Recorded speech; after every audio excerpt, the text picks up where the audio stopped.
Hello there, my name's Tim Walter. I'm a house healer and an alternative life coach. Welcome to this week's Monday Moments. I apologise that it's a pre-record and not a live question and answer session.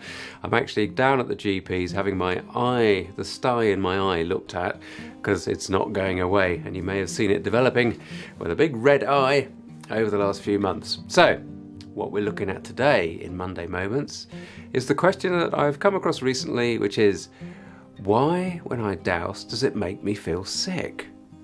It's a good question.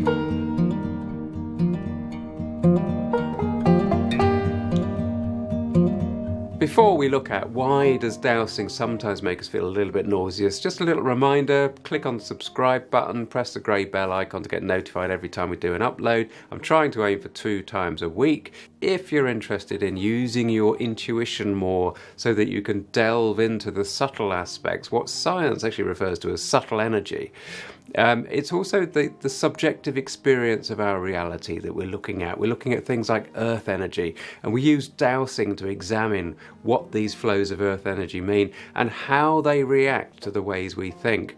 And later in this program, we're going to be looking at why is it that the flat earthers, those that believe in the flat earth kind of as a principle, why is it that actually, although I don't align myself with that camp necessarily, so I'm not as far off in my thinking and my belief system as perhaps some of you might think. So we'll be looking at that later in this little video. It's only a short one today, but the main purpose is I want to look at why is it that some people get nauseous when they start dowsing.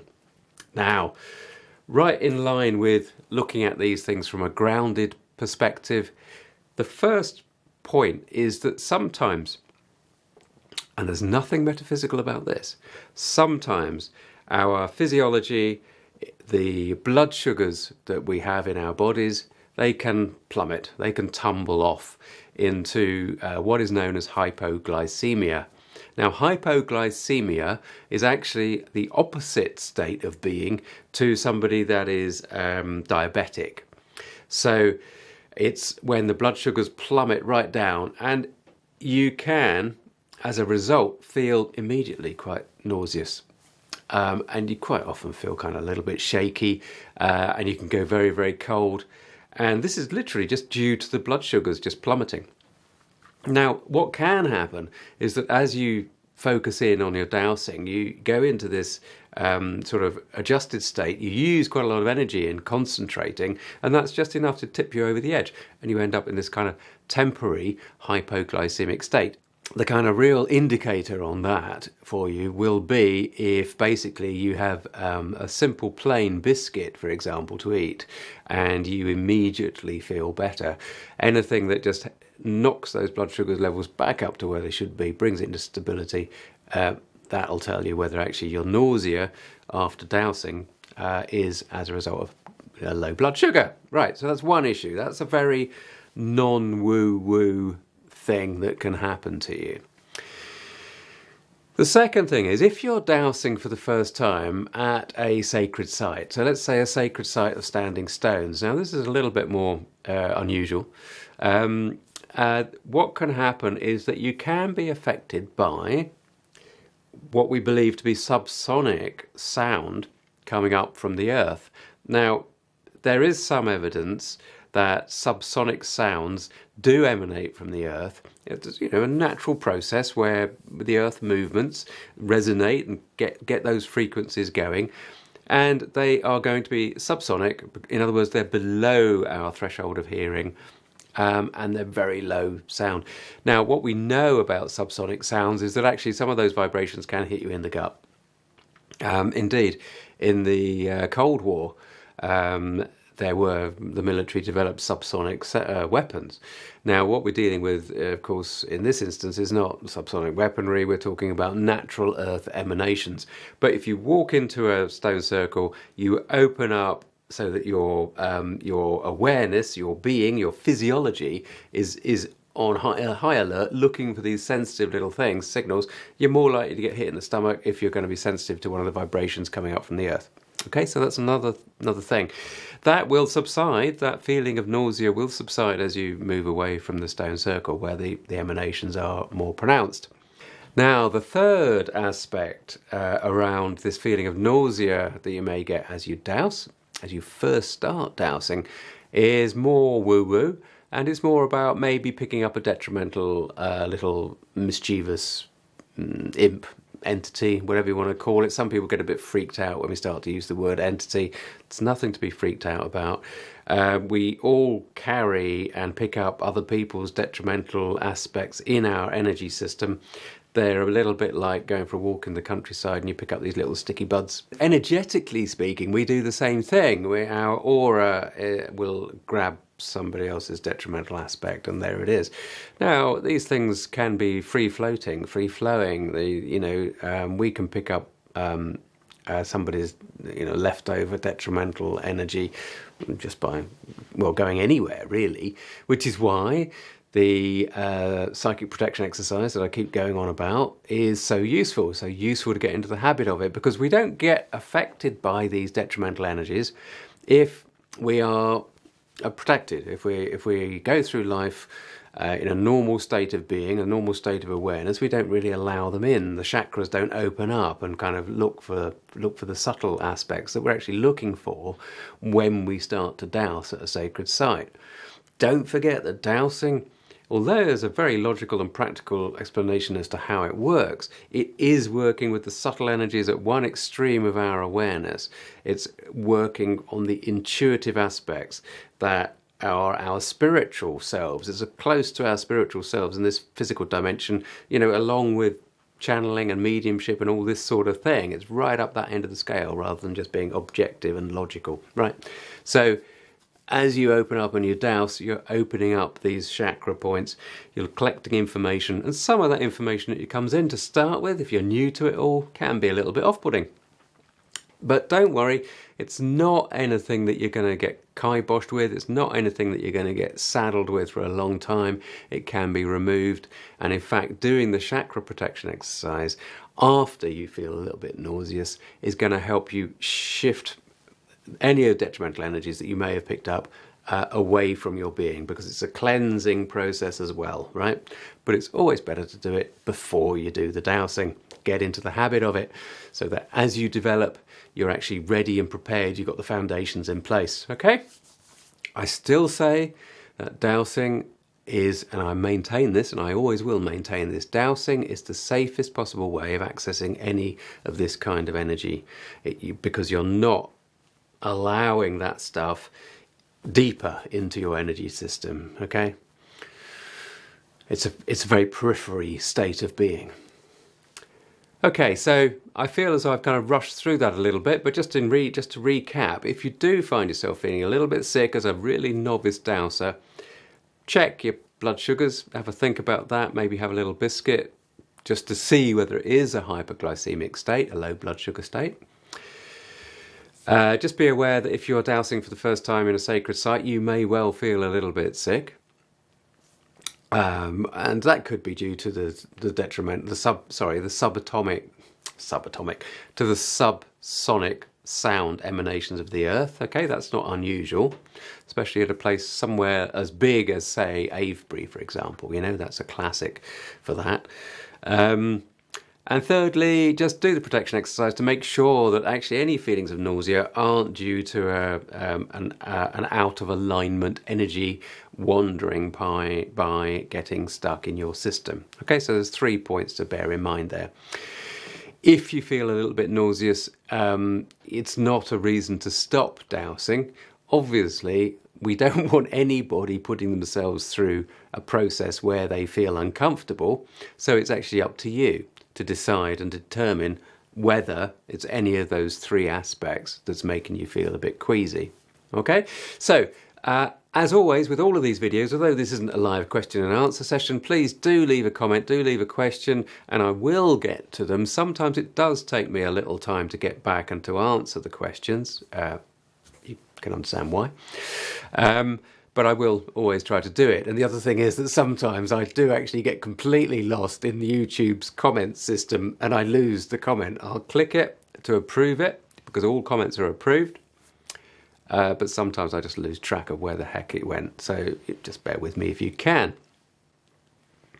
Now then, the second aspect that I want to talk about today, and I just want to calm down, I just want to allow myself to just slow down here a bit, because actually this is based upon some information that I received years ago, and the way that I've changed the way I look at the world is due really to my spirit guide, to the information that I was getting and the relationship that I built with him.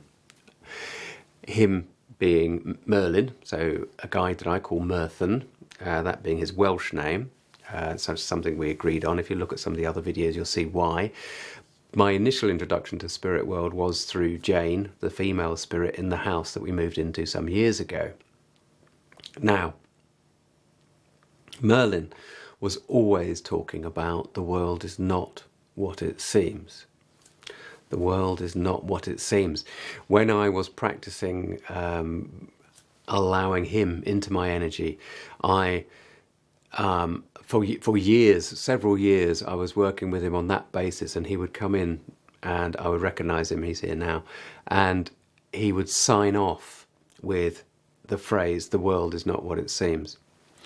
And for a long time I didn't get that, I didn't understand. What do you mean by that? I just wondered, why do you say that all the time? And of course Spirit doesn't kind of just say, well, this is the reason why, just read this paragraph and you'll understand. They're far more enigmatic than that. They're far more kind of mystical, and part of the point is that you have to think about some of these things to learn from them. This is why spiritual teachers in the past, in the ancient East for example, they would classically be training their students with quite complex koans, as they were called, K-O-A-N-S. So these would be almost riddles as to the meaning of life and for things to think about. So the world is not what it seems. Right, what does that mean? And how does that relate to flat earth belief system? Now, you'll have to excuse me because I haven't looked a lot into the flat earthers, and I do not mean that to denigrate, to put them down, to say it's nonsense. Far from it. I'm not a flat earther myself. I completely and utterly believe that we are on a spherical-ish solid planet in a space that is the universe, right? To me, these things, in my belief system, these things are fact, right? To me, fact. I don't mind, however, if somebody wants to think that we live in a plane of existence, because I think we do live in a plane of existence. But that plane of existence, that plane of information that we interact with as our awareness, our spiritual awareness, our subjective awareness that is our personal inner universe, interacts with a plane of energy. If you want to go towards scientific terms, I mean, again, if you're a logical thinker and you want to think of it in terms of membrane, of string theory. I mean, I don't understand string theory, I'm not a scientist, but string theory is all about wrapped up membranes of information. And our awareness is what is key to the things that we discuss on this channel, and it's our awareness that is key when we're dowsing, even in that very basic mode of spiritual interaction. So in that sense, it doesn't matter to me whether actually our planet that we live on is a flat surface or a spherical three-dimensional object or a cube or a diamond shape or a rhombus or a donut shape, a torus, right? I mean, it's not, as far as I'm concerned. As far as I'm concerned, we're on a spherical-ish shape, hurtling through space at whatever miles an hour. But I believe that actually, we're in this universe, we're on this solid physical matter, because that is the mechanism for creating this amazing experience that is called life, But we are a point of awareness, and that's the key thing. We are a point of awareness, right? I mean, that's We are a point of awareness, no more. And as we move through our dimensions that we call lives, I mean a life or a many lives, it doesn't matter again, whatever your individual belief system is, that point of awareness is what changes. Nothing more. The carrier, the object, the physical matter just doesn't matter. It doesn't matter. You know? It's the point of awareness that is the spark and is the link back to the universal truth, to the center, to the purpose of being. And that's why the world is not what it seems. And so in that sense, as a flat earther might say, that's the information that counts.